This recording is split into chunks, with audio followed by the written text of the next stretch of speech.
যারা ডেক্সামিথাসোনকে করোনার ওষুধ ভাবছেন তারা এখনো ভীষণ ভুলের মাঝে আছেন। করোনার চিকিৎসায় ডেক্সামিথাসোন ব্যবহার করলে হিতে বিপরীত হতে পারে। করোনার চিকিৎসায় প্রাথমিক অবস্থায় ডেক্সামিথাসোন ব্যবহার করলে মারাত্মক ক্ষতির সম্ভাবনা রয়েছে, এমনকি আপনার ইমিউনিটিও দুর্বল হয়ে যেতে পারে। আজকের ভিডিওতে আমরা জানব কেন করোনায় আক্রান্ত ব্যক্তির ক্ষেত্রে প্রাথমিক অবস্থায় ডেক্সামিথাসোন ব্যবহার করা যাবে না, সাম্প্রতিক রিসার্চে ডেক্সামিথাসোন সম্পর্কে কি বলছে, ডেক্সামিথাসোন ব্যবহার করলে কি কি পার্শ্ব প্রতিক্রিয়া হতে পারে, ডেক্সামিথাসোনের ব্যবহারের পূর্বে কি কি ব্যবস্থা গ্রহণ করতে হবে, কোন কোন রোগীদের ক্ষেত্রে ডেক্সামিথাসোন ব্যবহারে বিশেষ সতর্কতা গ্রহণ করতে হবে, কি বিশেষ ক্ষেত্রে ডেক্সামিথাসোন কোনোভাবেই ব্যবহার করা যাবে না। আজকের ভিডিওতে আমরা এই সকল বিষয় সহজভাবে জানব। তো চলুন শুরু করা যাক।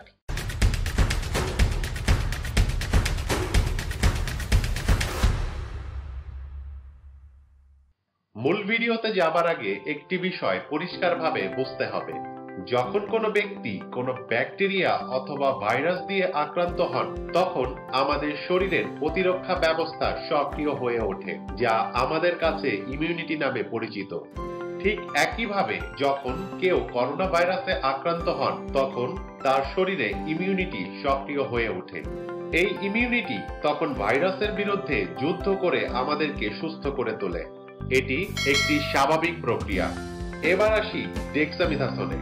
এই ডেক্সামিথাসোন মূলত একটি স্টেরয়েড এবং এটির অ্যান্টি ইনফ্ল্যামেটরি ইফেক্ট রয়েছে। করোনায় আক্রান্ত হওয়া মাত্রই ডেক্সামিথাসোন ব্যবহার করলে এটি মারাত্মক ক্ষতি বয়ে আনতে পারে, কেননা আক্রান্ত ব্যক্তির ইমিউনিটিকে এরা সক্রিয় হতে বাধা দেয়। ফলে আমাদের শরীরের রোগ প্রতিরোধ ব্যবস্থা সঠিকভাবে কাজ করতে পারে না। এতে করোনা ভাইরাস মারাত্মক আকার ধারণ করে মানব শরীরে ব্যাপক ক্ষতি সাধন করতে পারে। তাই প্রাথমিক অবস্থায় কোনোভাবেই ডেক্সামিথাসোন ব্যবহার করা যাবে না, বরং এটি ব্যবহার করলে আমাদের ইমিউনিটি দুর্বল হয়ে পড়তে পারে। কেবলমাত্র ডাক্তারের পরামর্শেই ডেক্সামিথাসোন ব্যবহার করা যেতে পারে। তাহলে প্রশ্ন হতে পারে, সম্প্রতি যে রিসার্চে বলা হচ্ছে করোনা ভাইরাস চিকিৎসায় ডেক্সামিথাসোনের কার্যকরী ভূমিকা রয়েছে। হ্যাঁ, এই কথাটি কিন্তু সত্য। তবে এক্ষেত্রে আপনাকে বুঝতে হবে করোনায় আক্রান্ত রোগীর ক্ষেত্রে কোন পর্যায়ে এই ওষুধটি ব্যবহার করা হয়েছে। যে রিসার্চটি নিয়ে আমরা বলছি এবং যেটি মূলত বিভিন্ন শিরোনামে এসেছে, তা করা হয়েছে অক্সফোর্ড বিশ্ববিদ্যালয়ে। আর যে সকল রোগীর উপর এই পরীক্ষাটি করা হয়েছে তারা সকলেই ভেন্টিলেটর সাপোর্টে ছিলেন, যাকে মেডিকেলের ভাষায় বলা যেতে পারে তারা ক্রিটিক্যাল অবস্থায় ছিলেন। এই সকল রোগীকে ডেক্সামিথাসোন দেবার পর এদের মৃত্যুর হার 40% থেকে 28% নেমে আসে। তাহলে দেখা যাচ্ছে এই ওষুধটি মূলত ব্যবহার করা হয়েছে ভেন্টিলেটরে থাকা রোগীদের ক্ষেত্রে। তাই করোনায় আক্রান্ত হলেই এই ওষুধটি প্রাথমিক অবস্থায় কোনোভাবেই ব্যবহার করা যাবে না। আসুন এবার আমরা আসি এই ওষুধটির পার্শ্ব প্রতিক্রিয়া অর্থাৎ সাইড ইফেক্ট নিয়ে।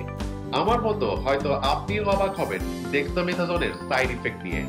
আপনারা দেখতে পাচ্ছেন ডেক্সামিথাসোনের কত সাইড ইফেক্ট রয়েছে। এর ভিতর থেকে কয়েকটি গুরুত্বপূর্ণ সাইড ইফেক্ট আপনাদের মাঝে তুলে ধরছি। প্রথমেই আছে অস্টিওপোরোসিস বা হাড় ক্ষয়, অর্থাৎ ডেক্সামিথাসোন নিয়মিত ব্যবহার করলে হাড় ক্ষয়ের সম্ভাবনা অত্যন্ত বেশি।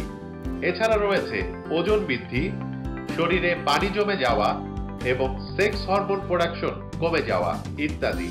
তাই ডাক্তারের পরামর্শ ছাড়া এটি কোনোভাবেই ব্যবহার করা যাবে না।